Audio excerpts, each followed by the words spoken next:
अरे छोटे को रोक के रखा हूं। क्या कर रहा है पुलिस प्रशासन? हैदराबाद करण शुरू ध्रुवीकरण। चुनावी दौर में हैदराबाद का जिक्र होते ही जो पहला चेहरा जहन में आता है वो AIMIM चीफ असदुद्दीन ओवैसी का है, जिन्होंने अब तक हार का सामना नहीं किया। उनके सामने जो भी चुनावी मैदान में उतरा उसे ओवैसी ने परास्त कर दिया। हालांकि समीकरण की कई वजह हैं। इनमें एक है हैदराबाद रियासत के दौर से ओवैसी परिवार का दबदबा। इसलिए पहले असदुद्दीन ओवैसी के पिता इस सीट से चुनाव जीतते रहे और फिर पार्टी के साथ हैदराबाद सीट को असदुद्दीन ओवैसी ने विरासत के रूप में हासिल कर लिया। लेकिन हैदराबाद के इतिहास में यह पहला मौका है जब बीजेपी के कैंडिडेट ने लोकप्रियता के पैमाने पर असदुद्दीन ओवैसी को टक्कर दे दी। ये प्रत्याशी हैं माधवी लता।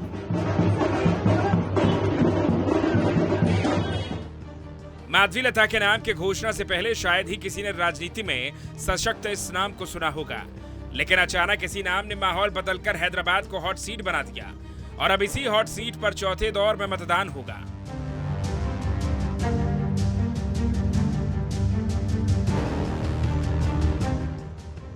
इसलिए हर दांव पेच आजमाए जा रहे हैं, कहीं ध्रुवीकरण तो कहीं सीधे ओवैसी परिवार पर सियासी हमला हो रहा है। हालांकि चुनावी माहौल में यह आम बात है, लेकिन हैदराबाद के लिए नहीं है। तो प्रश्न ये है कि आखिर ऐसा क्यों हो रहा है? इसका जवाब भी आपको दिखाएंगे, लेकिन पहले शुरुआत देख लीजिए। तेरे को 15 मिनट लगेंगे छोटे, और हमको सिर्फ 15 सेकंड लगेंगे। 15 सेकंड पुलिस को हटाया। 15 सेकंड अगर पुलिस को हटाया तो छोटे को बड़े को ये पता नहीं लगा कहां से आया और कहां को गया। सिर्फ 15 सेकंड लगेंगे हम लोगों को किसी नाम मंच पे आ गए। नवनीत राणा ने यह बयान माधवी लता के पक्ष में प्रचार के दौरान किया है, जिसके बाद उनके खिलाफ हैदराबाद के ही शादनगर थाने में केस दर्ज कराया गया। अब प्रश्न ये है कि नवनीत राणा के बयान का हैदराबाद पर कितना असर पड़ेगा, जो उनके बयान को गंभीरता से लिया गया। दरअसल नवनीत राणा दक्षिण भारत में चर्चित अभिनेत्री रही हैं। भले ही उनका फिल्म करियर कन्नड़ फिल्म से शुरू हुआ हो, लेकिन उन्होंने कई तेलुगु फिल्मों में भी काम किया है। उन्हें हैदराबाद में एक फिल्मी हस्ती के रूप में जाना जाता है और हैदराबाद में फिल्मी हस्ती की बात जनता के बीच मायने रखती है। इसलिए नवनीत राणा के बयान को AIMIM ने गंभीरता से लिया। मुमकिन है कि उतनी ही गंभीरता से हैदराबाद की जनता ने भी लिया हो। तो क्या इस बयान का मकसद हिंदू वोटों का ध्रुवीकरण करना था? जवाब जनता अपने वोट से देगी, लेकिन ये शुरुआत नहीं है, बल्कि शुरुआत ओवैसी परिवार के छोटे बेटे अकबरुद्दीन ओवैसी ने की थी। अरे हिंदुस्तान हम 25 करोड़ है ना, तुम 100 करोड़ है ना, ठीक है। तुम तो हमारे से इतने ज्यादा है। 15 मिनट के लिए पुलिस को हटा लो, बता देंगे किसमें हिम्मत है, कौन ताकतवर है। दरअसल अकबरुद्दीन ओवैसी ने 2013 में एक सियासी सभा में हेट स्पीच दी थी, जिसमें उन्होंने 15 मिनट के लिए पुलिस हटाने और हिंदुओं के खिलाफ धमकी भरे शब्दों का इस्तेमाल किया था, जिसका जवाब नवनीत राणा ने दिया है। इसके बाद माहौल पर पहले असदुद्दीन ओवैसी ने सियासी बर्फ डालने की कोशिश की। जी को मैं बोल रहा हूं कि 15 सेकंड दे दीजिए, आप बिल्कुल 15 सेकंड दे दीजिए। आप क्या करेंगे? अखलाक का हाल करेंगे, जैसा मुख्तार को किया वही करेंगे, या पीलू खान या फिर अपने रकबर, बिल्कुल आप दे दीजिए। मोदी जी के पास इख्तियार है, दे दीजिए 15 सेकंड। 15 सेकंड ने बल्कि 1 घंटा ले लीजिए ना।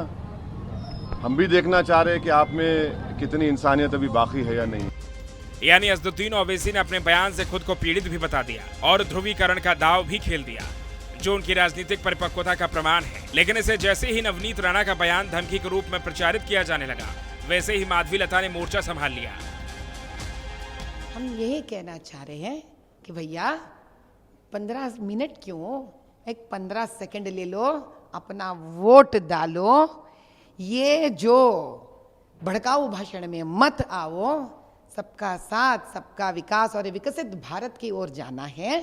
एक 15 मिनट ही लगेंगे आपको जाके वोट डाल के आने के लिए। ये था उनका कहना। लेकिन नवनीत राणा के बयान ने तूल पकड़ लिया और हैदराबाद करण भीषण हो गया, जिसके पीछे की वजह है ओवैसी को मिल रही टक्कर, जिसका प्रमाण इस बार AIMIM के प्रचार में मिल चुका है। जिस एआईएमआईएम को बीजेपी की बी टीम कहा जाता था, उसकी कांग्रेस से नजदीकी बढ़ गई। ओवैसी ने सीएम रेवंत रेड्डी की शान में कसीदे पढ़ने शुरू कर दिए।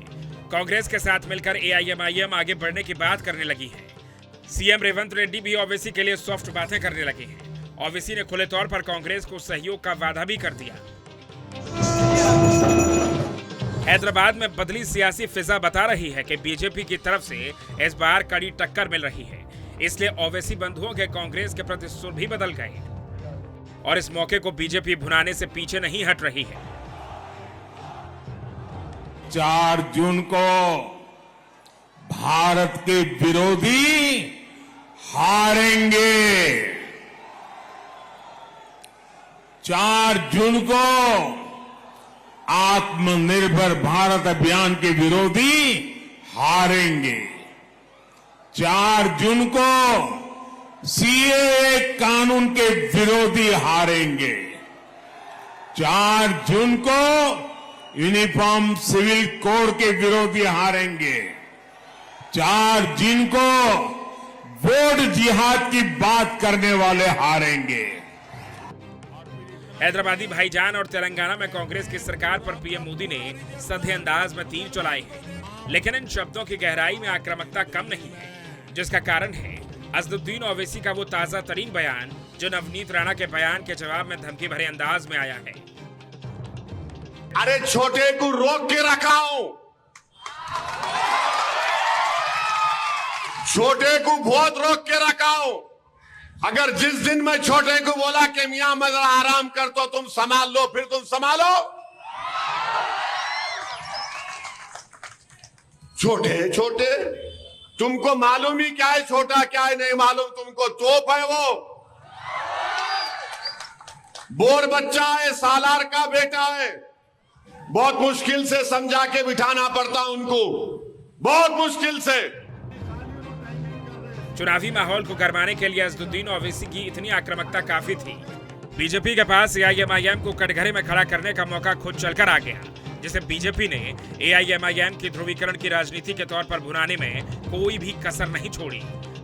कांग्रेस और उसकी जैसी सोच वाली पार्टियां कुछ भी कर सकती है। यहां हैदराबाद में भी एमआईएम को इसलिए ही खुली छूट दी गई है। अब प्रश्न ये भी है कि हैदराबाद के रण में समीकरण बदला कैसे? क्या सिर्फ माधवी लता की फायर ब्रांड छवि इसका कारण है, या फिर कुछ और ऐसे फैक्टर हैं जो एआईएमआईएम पर भारी पड़ रहे हैं? इसका जवाब चुनावी दौर में ही मिलता है। दरअसल माधवी लता ने शुरुआती दौर में फर्जी वोटिंग का आरोप लगाया था। माधवी लता के मुताबिक हैदराबाद में 6 लाख के करीब फर्जी मतदाता वोट डालते हैं। इसके कुछ ही दिनों बाद ईसी ने हैदराबाद की मतदाता सूची से 5.41 लाख मतदाताओं के नाम हटा दिए।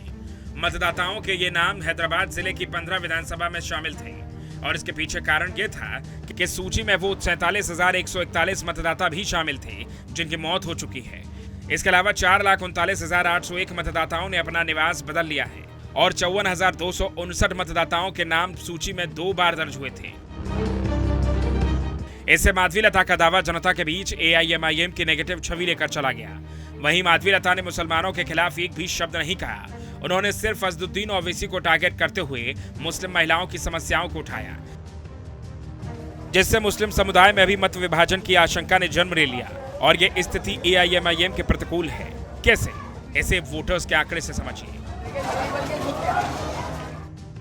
हैदराबाद लोकसभा में करीब 60% मुस्लिम मतदाता हैं। इसके अलावा 40% हिंदू और दूसरे धर्म के वोटर्स हैं। बीजेपी को 40% वोट सीधे मिलने की उम्मीद है और मुस्लिम मत विभाजन में अगर 20% वोट ट्रांसफर होते हैं तो एआईएमआईएम की हार तय है। लेकिन प्रश्न है कि ऐसा होगा कैसे? जवाब है एआईएमआईएम के ध्रुवीकरण वाली राजनीति ही बीजेपी के लिए मददगार साबित हो सकती है, जिसमें प्रधानमंत्री मोदी की छवि और माधवी लता के ओवैसी के खिलाफ मुद्दे आधे से ज्यादा काम कर देंगे।